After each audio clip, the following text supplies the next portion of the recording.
Tuhan, sayang gak sih sama pria gay? Guys, lihat deh. Apa itu? Semua orang kayaknya lagi pada ngelakuin ini deh sekarang. Berarti aku santai aja lah ya. Kan semua orang juga ngelakuin ini, nggak apa nggak sih? Kadang-kadang ada orang yang nggak bisa langsung terima masukan Ya. kita. Karena kadang-kadang kayak misalnya kalian ya, teman nggak ada yang langsung terima. Kamu salah tahu, nggak boleh kayak gini. Biasanya langsung ditolak mentah-mentah. Tapi ya lebih baik kita mencoba untuk berteman dengan mereka sama seperti Yesus.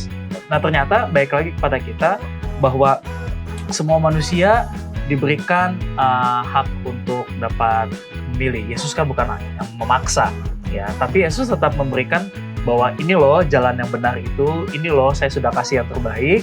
Allah pun juga memperhatikan meskipun contohnya kita ini terasingkan. Meskipun kita ini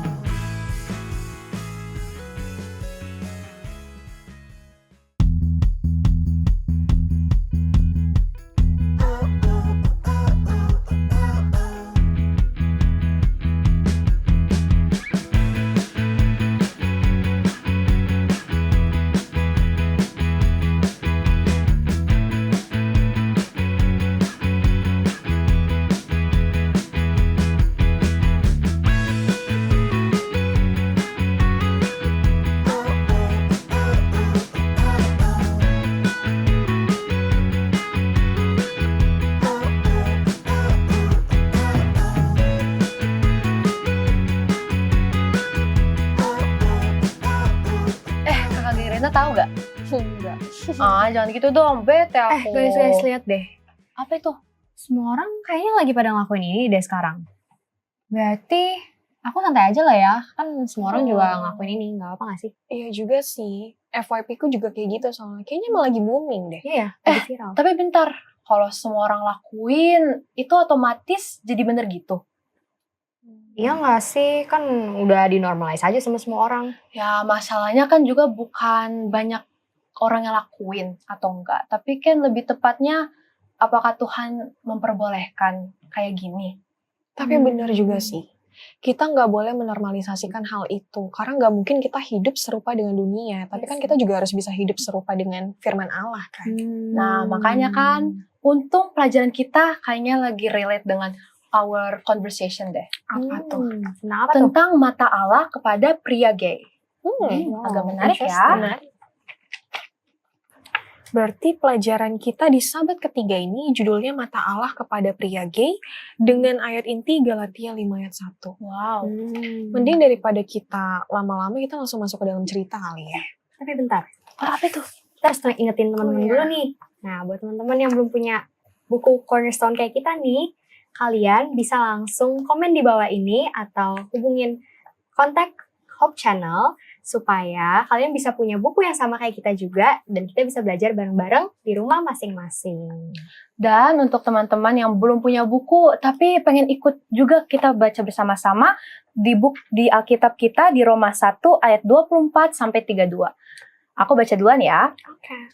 Karena itu Allah menyerahkan mereka kepada keinginan hati mereka akan kecemaran sehingga mereka saling mencemarkan tubuh mereka. Sebab mereka menggantikan kebenaran Allah dengan dusta dan memuja dan menyembah makhluk dengan melupakan penciptanya yang harus dipuji selama-lamanya. Amin. Karena itu, Allah menyerahkan mereka kepada hawa nafsu yang memalukan sebab istri-istri mereka menggantikan persetubuhan yang wajar dengan yang tidak wajar. Demikian yang suami-suami meninggalkan persetubuhan yang wajar dengan istri mereka dan menyala-nyala dalam berahi mereka seorang terhadap yang lain. Sehingga mereka melakukan kemesuman laki-laki dengan laki-laki dan karena itu mereka menerima dalam diri mereka balasan yang setimpal untuk kesesatan mereka. Dan karena mereka tidak merasa perlu untuk mengakui Allah, maka Allah menyerahkan mereka kepada pikiran-pikiran yang terkutuk, sehingga mereka melakukan apa yang tidak pantas, penuh dengan rupa-rupa kelaliman, kejahatan, keserakahan, dan kebusukan, penuh dengan dengki, pembunuhan, perselisihan, tipu muslihat, dan kefasikan. Mereka adalah pengumpat, pemfitnah, pembenci Allah, kurang ajar, congkak, sombong, pandai dalam kejahatan, tidak taat kepada orang tua, tidak berakal, tidak setia, tidak penyayang, tidak mengenal belas kasihan. Sebab walaupun mereka mengetahui tuntutan, hukuman Allah, yaitu bahwa setiap orang yang melakukan hal-hal demikian patut dihukum mati. Mereka bukan saja melakukannya sendiri, tetapi mereka juga setuju dengan mereka yang melakukannya. Sebab itu, kita yang dibenarkan karena iman, kita hidup dalam damai sejahtera dengan Allah. Oleh karena Tuhan kita, Yesus Kristus. Oleh Dia, kita juga beroleh jalan masuk oleh iman kepada kasih karunia ini. Di dalam kasih karunia ini, kita berdiri dan kita bermegah dalam pengharapan akan menerima kemuliaan Allah. Lebih-lebih karena kita sekarang telah dibenarkan oleh darah-Nya, kita pasti akan diselamatkan dari murka Allah. Sebab jikalau kita ketika masih seteru diperdamaikan dengan Allah oleh kematian anaknya, lebih-lebih kita yang sekarang telah diperdamaikan pasti akan diselamatkan oleh hidupnya. Dan bukan hanya itu saja, kita malah bermegah dalam Allah oleh Yesus Kristus, Tuhan kita, sebab oleh Dia kita telah menerima pendamaian itu. Supaya kita sungguh-sungguh merdeka, Kristus telah memerdekakan kita. Karena itu, berdirilah teguh dan jangan mau lagi dikenakan kuk perhambaan. Saudara-saudara, memang kamu telah dipanggil untuk merdeka. Tetapi, janganlah kamu mempergunakan kemerdekaan itu sebagai kesempatan untuk kehidupan dalam dosa, melainkan layanilah seorang akan yang lain oleh kasih. Sebab seluruh hukum Taurat tercakup dalam satu firman ini, yaitu, kasihilah sesamamu manusia seperti dirimu sendiri. Tetapi jikalau kamu saling menggigit dan saling menelan, awaslah supaya jangan kamu saling membinasakan. Wah, berarti emang Paulus ini banyak ya nasihatin. Terutama ini cukup serius, apalagi ini tentang hidup manusia. Dia juga bilang kalau ketika orang menolak Tuhan dan kebenarannya, akhirnya mereka mulai mengikuti keinginan mereka sendiri. Ya awalnya sih mereka terlihat biasa aja sih. Tapi ya lama-lama hidup mereka kan lama-kelamaan mulai rusak, mulai hancur lah. Mereka juga menggantikan kebenaran Allah dengan kebohongan. Bahkan mulai menyembah ciptaan kayak patung-patung gitu kan. Dan melupakan pencipta sebenarnya, yaitu Tuhan. Terus karena mereka juga sering menolak Tuhan, akhirnya Tuhan membiarkan mereka untuk mengikuti hawa nafsu mereka sendiri. Akibatnya banyak juga orang-orang yang melakukan hal-hal yang tidak sesuai dengan rencana Tuhan. Seperti hubungan yang tidak wajar, hidup yang penuh nafsu, dan berbagai perbuatan yang memalukan. Benar.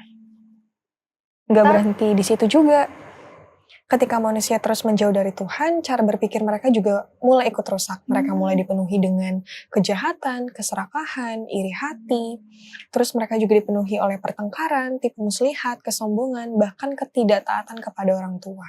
Serem banget ya. Tapi tahu gak siapa yang lebih parah lagi? Apa tuh? Kalau mereka itu sebenarnya udah tahu salah, tetapi mereka tetap melakukannya, bahkan mendukung. Dan mendukung orang lain untuk melakukan hal yang sama, itu kan berarti benar-benar mix banget ya. Kayak udah salah tapi dibiarin aja. Gak boleh sih kayak gitu. Ya kan? Tapi guys, kabar baiknya ceritanya tuh gak berhenti di situ aja ternyata.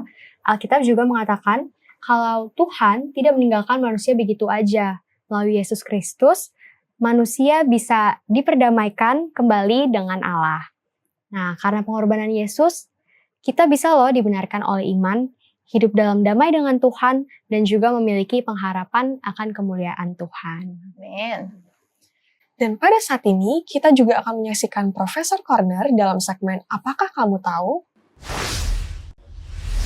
Apakah kamu tahu? Banyak anak muda di usia 16-29 tahun sekarang punya pandangan bahwa kekristenan itu anti-homoseksual. Bahkan survei menunjukkan banyak orang, baik yang Kristen maupun yang bukan Kristen, merasa seperti itu. Kok bisa begitu? Bukan cuma karena gereja mengatakan bahwa homoseksualitas tidak sesuai dengan ajaran Alkitab, tetapi karena cara sebagian orang Kristen bersikap. Ada yang terlihat menghakimi, menunjukkan rasa jijik, atau kurang kasih kepada orang yang gay atau lesbian. Selain itu, beberapa anak muda juga merasa gereja terlalu fokus pada satu dosa ini, seolah-olah itu lebih besar dari dosa yang lain.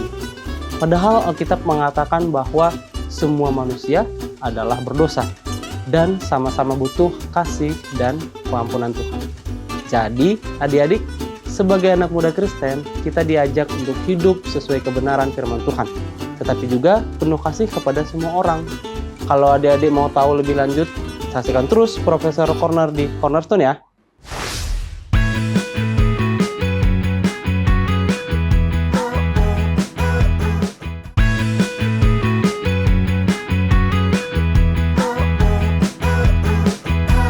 Kembali lagi ke Cornerstone Connection. Program ini hadir untuk membimbing kamu mempelajari Alkitab lebih dalam lagi. Sekarang kita sudah bersama dengan Pendeta Andreas Tambunan. Shalom, Shalom, Pendeta. Pendeta. Gimana kabarnya?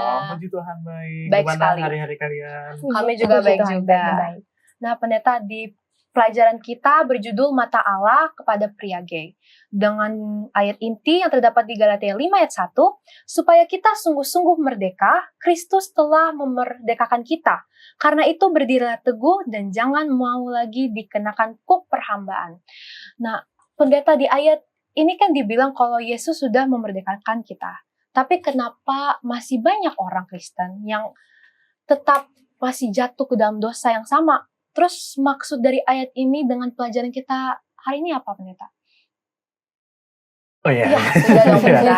Iya, jadi pelajaran kita pada pelajaran yang ketiga ini sebenarnya satu perjalanan daripada Paulus juga di dalamnya menjelaskan kepada jemaat di Galatia, ya bahkan jemaat Galatia ini adalah jemaat bisa dikatakan umat-umat Tuhan di sana yang pekabarannya pun juga oleh guru-guru ahli-ahli sana tuh jadi menyimpang. Gitu. Karena perjalanan daripada Paulus kan sebelumnya di Korintus. Jadi dari Korintus panggillah ke Galatia. Nah, Galatia inilah masuk ke hal-hal ataupun ditemukanlah bahwa guru-guru di sana itu mengajarkan hal yang tiba-tiba kok ada yang menjauh lah seperti itu. Nah, pertanyaannya tadi daripada Samantha bahwa kenapa ya? Padahal Yesus katakan di ayat intinya akan memerdekakan gitu.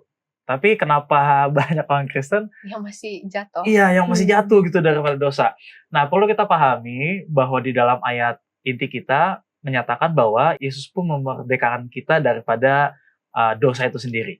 Ya, karena Yesus mati, maka dia melepaskan kita daripada hasil ataupun perbuatan daripada dosa, yaitu mati itu, dan tidak ada kebangkitan, maka kita dibebaskan dari hal mati di dalam dosa, maka Tuhan memberikan jawaban dari permasalahan manusia itu sendiri.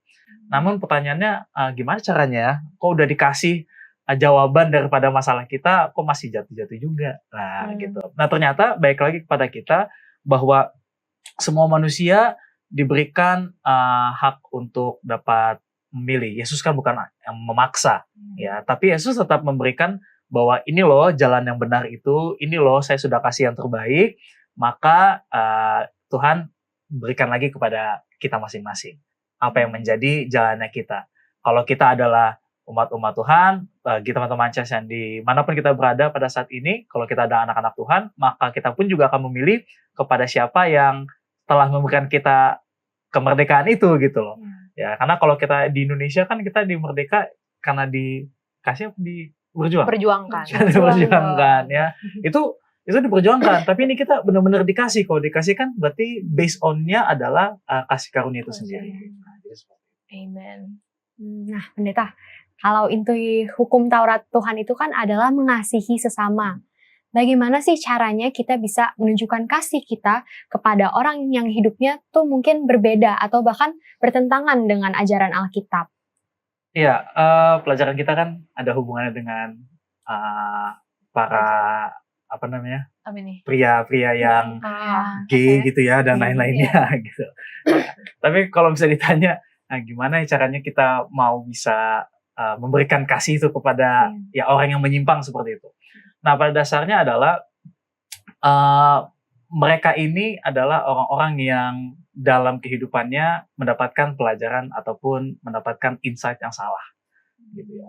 Tapi gimana caranya mereka yang salah ini kita kasih yang benar gitu. Nah, seringkali kalau misalnya ada orang yang sudah salah, kan biasanya kita jauhin ya, ya, karena takutnya ikut-ikutan gitu ya, karena takutnya jangan-jangan nanti kita jadi sama kayak mereka nih sifatnya. Enggak, padahal Yesus pun juga kan di dalam Alkitab juga Yesus itu mencari yang hilang kan, bukan mencari yang sudah ada di dalam. Nah, maka tugasnya kita pun juga sebagai anak-anak Allah ya, bahwa kita pun harus memberikan rangkulan kepada mereka ya rangkulan kepada mereka. Karena Paulus pun juga ya di dalam pelajaran kita pun juga dikatakan Paulus bukan hanya diam aja gitu, kalau salah didemin, enggak. Tapi Paulus juga kasih tahu ini loh yang benar, ini loh jangan sampai pilih yang salah lagi. Dia kasih tahu tuh dengan teguran yang keras. Nah, kita pun juga jangan diam-diam bahwa oh ya udah deh itu urusan mereka lah gitu ya. Kayak ya udah susah-susah sendiri gitu ya. Padahal enggak, kita kan tetap membantu mereka, base-nya adalah kasih Yesus kepada kita, maka kita pun juga harus memberikan kasih kepada mereka. Kasih kepada mereka bukan berarti dibiarkan terus dalam dosa, tapi kita kasih tahu, oh ini nggak benar loh. Kalau misal contohnya orang tersebut merasa bahwa enggak kok saya yang benar kok, oh ya deh coba kamu yang benar, tapi coba kita lihat emang masalahnya apa sih sebelumnya gitu loh. Jadi kita caring kepada mereka, kita care kepada mereka, kita merasakan apa yang menjadi permasalahan mereka, lalu baru kita bisa memberikan masukan bagi mereka. Kadang-kadang ada orang yang nggak bisa langsung terima masukan kita. Karena kadang-kadang kayak misalnya kalian ya, teman nggak ada yang langsung terima. Kamu salah tahu, nggak boleh kayak gini. Biasanya langsung ditolak mentah-mentah. Tapi ya lebih baik kita mencoba untuk berteman dengan mereka, sama seperti Yesus, berteman terlebih dahulu. Gitu pendeta. Berarti coba dari pendekatan dulu ya sama orangnya gitu. Iya betul, pendekatan kepada orang. Aku juga mau nanya nih pendeta, kan zaman sekarang banyak banget hal-hal yang dinormalisasikan kan. Padahal Alkitab bilang itu salah. Nah kita sebagai anak muda, apa sih caranya supaya bisa tetap berpegang teguh sama kebenaran Tuhan, tapi nggak tertekan sama lingkungan? Ya, gimana sih caranya kita supaya orang tuh nganggapnya tuh normal aja, padahal sebenarnya salah. Ya kan, kadang-kadang kita ngerasa bahwa aduh kalau kita nggak ikut nanti nggak ada temannya. Kayak contohnya kita nggak ikut FYP ini contohnya, FYP ini jadinya nggak ada orang lirik kita gitu contohnya. Nah padahal sebenarnya Yesus pun aja yang nggak ikut tren-tren pun juga ya tetap di jalannya. Nah itulah pentingnya kita mengerti, memahami bahwa gak apa-apa kok kita tetap konsistensi dengan bagaimana ajaran Yesus gitu. Jadi teman-teman CS pun juga jangan merasa bahwa berbeda akhirnya menjadikan kita ini musuhnya orang-orang. Enggak, tapi justru kan Alkitab pun juga mengatakan ya dunia pun juga nggak kenal siapa Yesus, nggak mengenal siapa Yesus gitu. Bukan berarti akhirnya ya kita nggak dikenal juga, tidak. Tapi baik lagi kepada pelajaran kita pada saat ini di pelajaran yang ketiga, bahwa ternyata pentingnya bagi kita untuk dapat memahami bahwa Allah pun juga memerhatikan meskipun contohnya kita ini terasingkan, gitu ya. Meskipun kita terasingkan, meskipun kita ini berbeda daripada yang lain. Nah begitu juga dengan teman-teman kita yang contohnya terasingkan tersebut dengan berbeda jalurnya daripada kebenaran itu, maka tugas kita pun juga untuk dapat menjangkau mereka. Terima kasih pendeta. Terima kasih banyak. Kita bisa dapat banyak pelajaran yang sangat penting. Baiklah, teman-teman. Kalau gitu sebelum kita next ke pelajaran selanjutnya, kita akan menyaksikan terlebih dahulu segmen Apa Pendapatmu?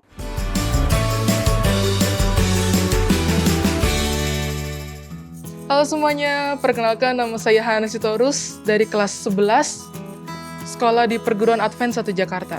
Perkenalkan, nama saya Stefane Valen Maxwell Kanter. Saya kelas 11 dari Perguruan Advent 1 Jakarta.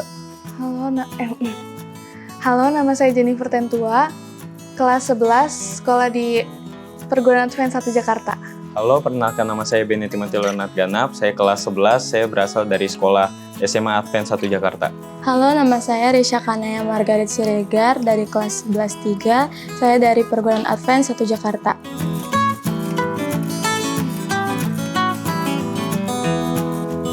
Sangat bertentangan karena di dalam Alkitab tertulis bahwa Tuhan menciptakan laki-laki dan perempuan menurut gambarnya. Hal ini sangat bertentangan. Pendapatku tentang orang yang menyukai sesama jenis sangatlah salah karena Tuhan telah menciptakan perempuan dan laki-laki untuk beranak cucu. Menurut saya sangat bertentangan karena di Alkitab tidak ada tertulis kalau kita manusia boleh menyukai sesama jenis. Menurut saya itu sangat salah dan sangat bertentangan dengan Alkitab. Kenapa? Karena di Alkitab ada tertulis bahwa ada beranak cuculah. Dan kalau sesama jenis kan itu nggak bisa beranak cucu. Makanya Tuhan menciptakan perempuan dan pria untuk bisa beranak cucu. Penyuka sesama jenis. Tidak boleh. Salah. Gak ada di Alkitab dibilang budi sama Adam. Tuhan menciptakan Adam dan Hawa agar mereka dapat beranak cucu memenuhi bumi. Bukannya budi sama Adam gak tahu ngelakuin apa. Jadi bahkan di Sodom dan Gomora aja itu dibakar tuh gara-gara mungkin sesama jenis. Itu salah banget menurut saya.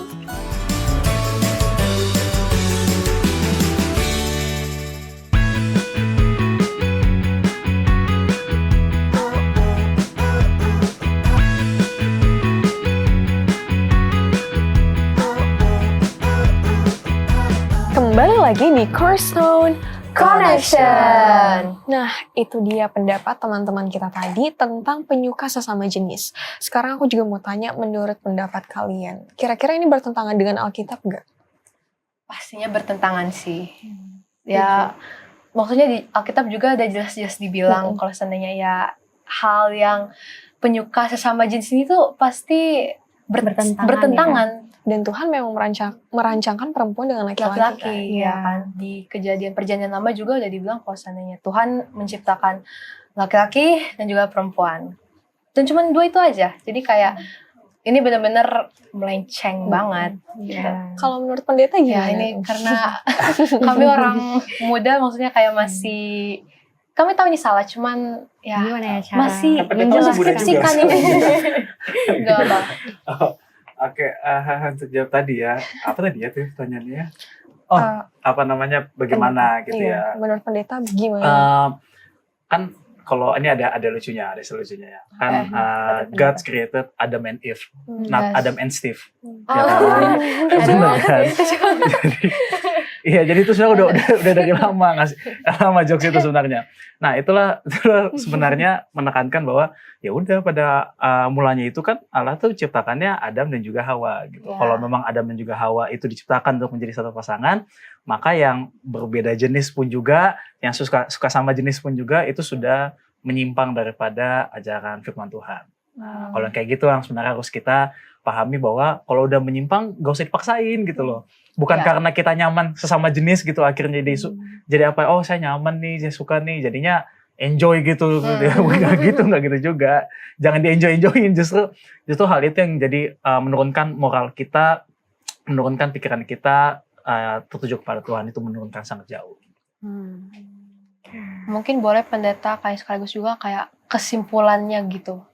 Oke, baik. Menjadi kesimpulan kita di pelajaran yang ketiga ini menjelaskan bahwa pentingnya kita memahami apa yang menjadi yang Tuhan telah berikan kepada kita. Kalau memang dari awal Tuhan telah menyediakan pasangan lawan jenis, laki-laki dan juga perempuan, maka hal itulah yang dikehendaki oleh Tuhan. Maka pelajarannya adalah bagaimana kita dapat menyikapi bagi orang-orang yang berlawan jenis gitu ya, orang yang suka sesama jenis, baik itu yang LGBTQ plus-nya. Bagaimana kita menghadapi hal tersebut? Maka kita harus memahami bahwa perbuatan yang mereka lakukan adalah perbuatan yang salah dan hal yang bertentangan dengan ajaran Tuhan. Maka kita pun juga harus mengulurkan tangan kepada mereka untuk membantu mereka memberitahukan yang benar. Karena bagaimanapun mereka juga adalah manusia yang ditebus oleh Tuhan.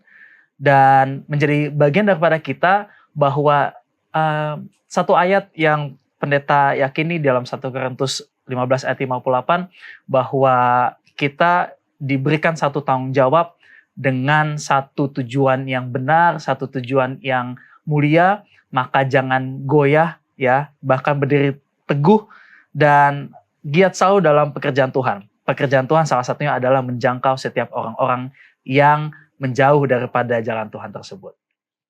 Amen. Kalau gitu teman-teman, kita udah di penghujung dari pelajaran kita pada pelajaran ketiga ini.